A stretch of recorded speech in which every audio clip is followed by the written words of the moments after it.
Je m'appelle Massimiliano Montone et je remercie Boris pour l'invitation. Je suis doctorant de NERIA, équipe projet Atlantis, et je m'apprête à commencer ma deuxième année de thèse. Et aujourd'hui, le but est de vous présenter, de vous promener virtuellement dans ce qui a été le projet de thèse jusqu'ici, donc le parcours de thèse jusqu'ici, les motifs, les défis, l'état de travail actuel et les horizons futurs. Donc, d'abord, ma thèse est le point de rencontre entre un intérêt de recherche de l'équipe Atlantis pour l'amélioration, on peut dire l'extension de la fonctionnalité du logiciel qu'on a au sein de l'équipe qui résout les équations de Maxwell dans le domaine de la nanophotonique, avec un module qui couple les équations de Maxwell avec les équations de semi-conducteurs, et un autre intérêt qui est industriel, notamment de l'éditeur logiciel Silvaco, vers l'extension et l'amélioration de la performance du software CAD pour le développement de dispositifs à semi-conducteurs qui est basé aujourd'hui sur la méthode FDTD, et en investissant dans une méthode, dans un module Galerkin discontinu. Et les méthodes Galerkin discontinues, comme l'a présenté bien mon chef, sont au cœur parmi les sujets cœur de recherche de notre équipe.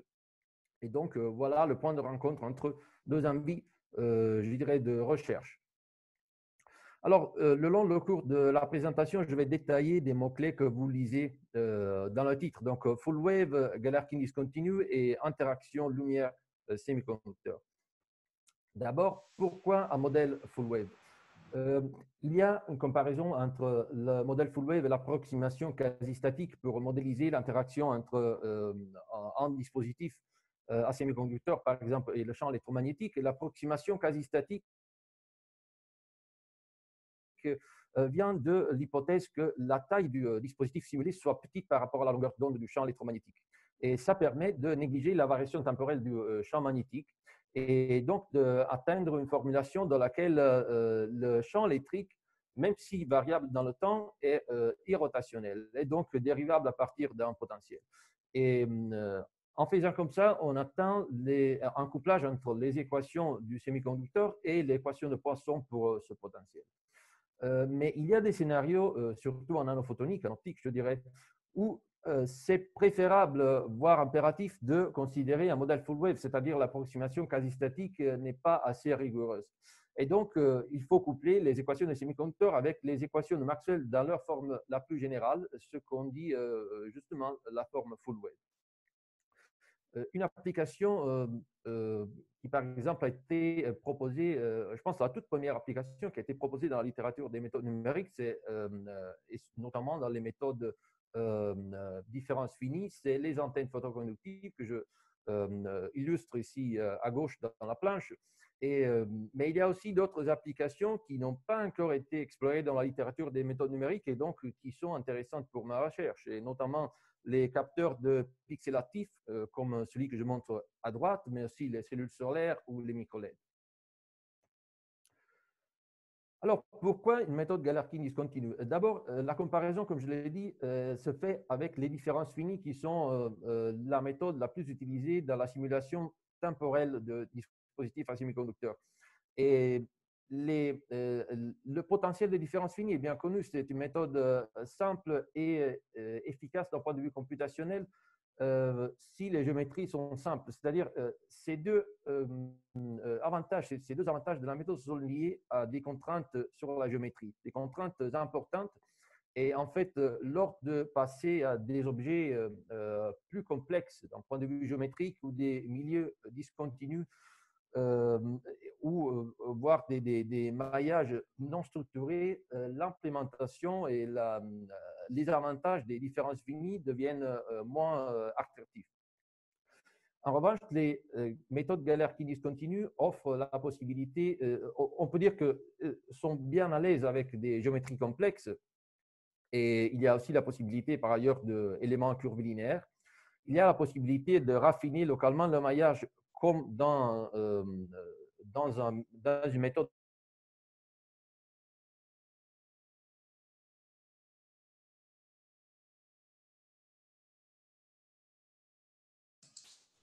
Il me, il me semble qu'il y a un problème de réseau. L'élément fini classique continu. Mais il y a… Oui, vous m'entendez? Maximiliano, oui, ça a coupé pendant 30 secondes. Ah oui, et je pense que c'est la faute de la vidéo, parce que la vidéo et la présentation ensemble va donner des problèmes. Donc, revenir Donc, j'essaierai de couper ma vidéo parce que je pense que c'est important de montrer la planche d'abord et puis on va voir. Allô? Oui, oui, oui, vas-y, tu peux peut-être revenir un petit peu en arrière, reprendre la planche numéro 3 à partir de la planche numéro 3. Ah, d'accord. Oui, oui. Donc, comme je le disais, je comparais la méthode Galerkin discontinue avec les différences finies qui sont le standard dans la simulation dans le domaine temporel de dispositifs semi-conducteurs. Et si les différences finies sont bien à l'aise avec des géométries simples, il y a des problèmes lors de passer à des géométries plus complexes avec par exemple, aussi à des milieux discontinus et voire des maillages non structurés. En revanche, les méthodes Galerkin discontinues peuvent se voir comme un mélange entre les éléments finis classiques, donc continus, et les volumes finis. Et ils sont bien à l'aise avec des géométries complexes, avec la possibilité même d'utiliser des éléments curvilinéaires et la possibilité de raffiner localement le maillage et d'adapter l'interpolation polynomiale à la cellule considérée, puisque la formulation numérique est locale à chaque cellule. Et ça, c'est un aspect très intéressant lors de considérer la parallélisation du code. Donc, il faut considérer que dans les logiciels commerciaux, c'est bien possible, évidemment, de simuler l'interaction entre lumière et semi-conducteur, mais il y a un aspect intéressant, c'est-à-dire le fait que, usuellement, il y a un solveur pour la partie électromagnétique et un solveur séparé pour la partie semi-conducteur. Et ça rend plus difficile la gestion des différentes échelles temporelles et spatiales des deux phénomènes physiques. Et ça pose aussi des problèmes lors de considérer la compatibilité entre deux maillages différents, qui n'est pas évidente.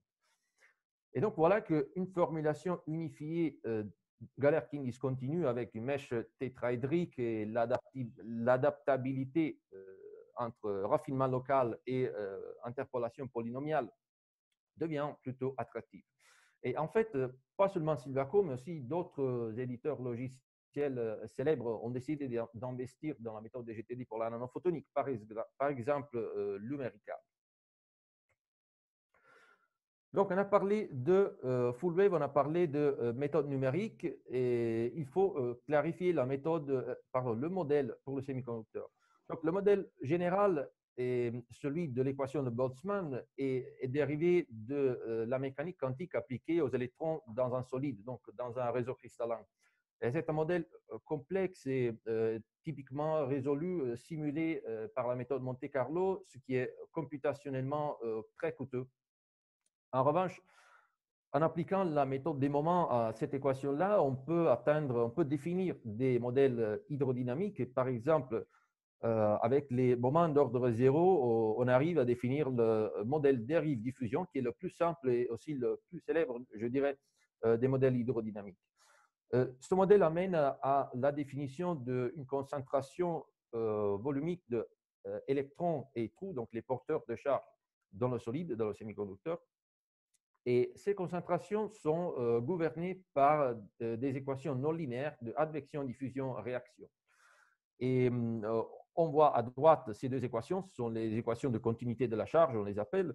Les termes de réaction sont des termes de génération et de récombinaison non linéaires qui modélisent les transitions entre les bandes énergiques du semi-conducteur.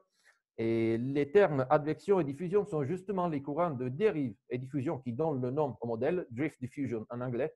Et ce n'est pas de la dérive et de la diffusion classique, puisqu'il y a des paramètres comme la mobilité et la diffusivité qui sont des fonctions non linéaires du champ électrique et qui modélisent le fait que ces gaz de porteurs de charge sont en fait plongés dans un réseau cristallin. Donc, ces deux paramètres modélisent les effets du transport de charge, pardon, les effets sur le transport de charge du réseau cristallin. Donc, Le challenge principal de cette thèse est de concevoir une méthode numérique Galerkin discontinue gérant à la fois les équations de Maxwell, de l'advection, diffusion, réaction non linéaire en plusieurs dimensions. Et tout ça sur la base de références de la littérature sur les équations de Maxwell linéaires standalone, sur l'équation de Laplace et les équations de Navier-Stokes, mais aussi, par exemple, sur la version Andy quasi statique du modèle que je considère. Donc, l'équation, donc le modèle Poisson des rediffusions. Le modèle quasi statique que j'ai introduit tout au début de la présentation.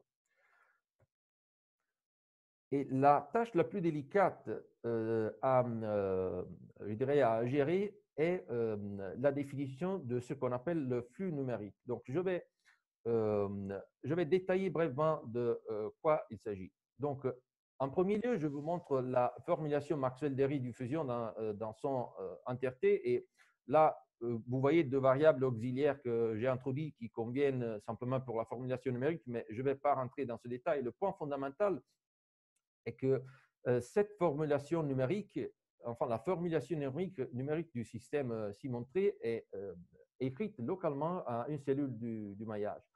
Et lors de passer à la formulation intégrale, les dérivées spatiales donneront lieu à des intégrales de flux.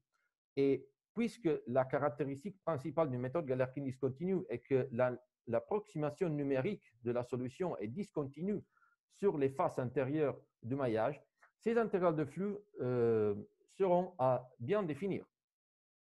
Et donc, pour gérer cette discontinuité, on introduit un outil qui s'appelle le flux numérique et dont la définition a un impact crucial sur les propriétés du schéma ADG. Alors, dans le contexte de Maxwell dérive diffusion, définir le flux numérique veut dire regarder en détail les courants de diffusion, le champ électromagnétique et les courants de dérive.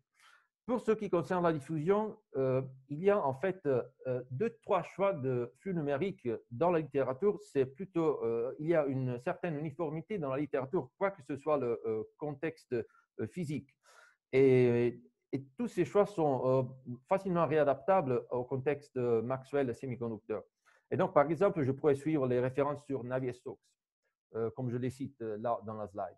Mais en revanche, pour la partie électromagnétique et pour la partie courant de dérive, il y a deux options. En premier lieu, je pourrais calculer le flux numérique ou je pourrais le composer.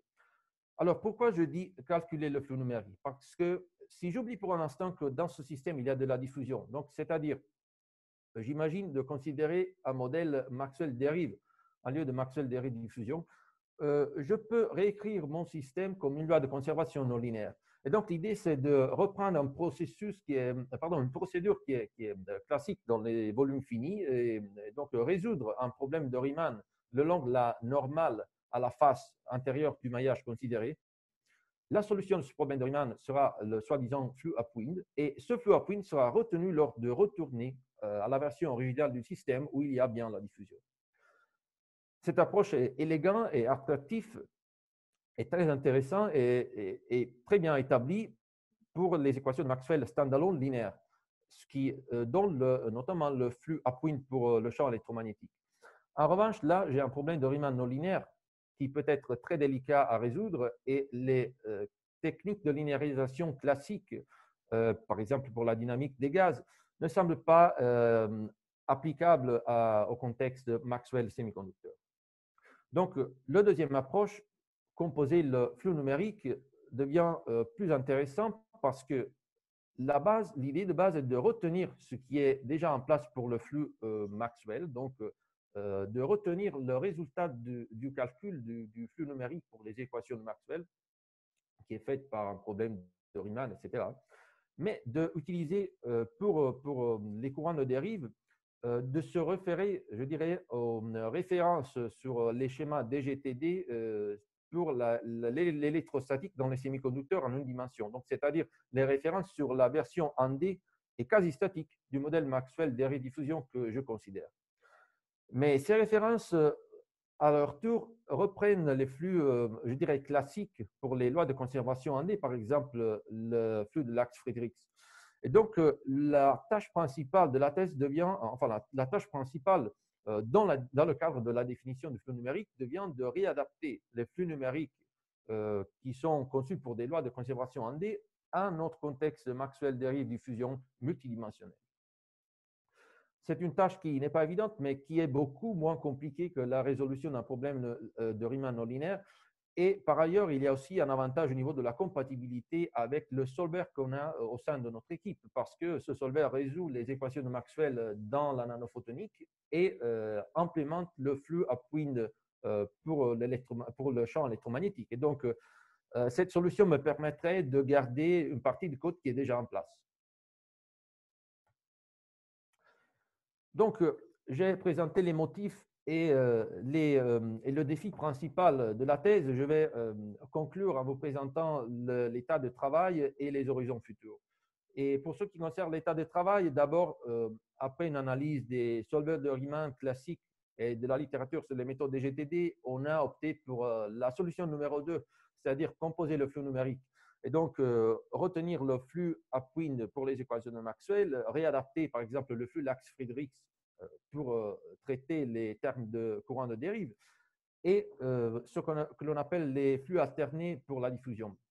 Pas de temps de rentrer dans le détail, mais je reste à disposition pour des questions. Ce sont des flux en fait très simples à montrer. Et ceci, par ailleurs, semble l'extension naturelle à plusieurs dimensions et dans le cas full web de ce qui est déjà dans la littérature des semi-conducteurs, de l'interaction lumière-semi-conducteur en D et quasi-statique. Un autre aspect fondamental est la définition du schéma temporel. Et on a choisi entre explicite et implicite pour un schéma explicite parce que la puissance d'une méthode DG couplée avec un schéma temporel explicite consiste dans la possibilité d'inverser à chaque instant temporel une matrice de masse globale diagonale par bloc. Et notamment, on a opté pour des méthodes explicites Runge-Kutta et voire des méthodes Runge-Kutta low storage. Ensuite, il y aura un problème, une fois que le schéma numérique sera en place, il faudra prouver les propriétés numériques de ce schéma et il y aura notamment un problème au niveau de la convergence parce que dans un contexte non linéaire, ce n'est pas du tout évident de prouver la convergence et on est à la recherche de la bonne méthode, je dirais. Une possibilité est d'utiliser des estimations d'énergie.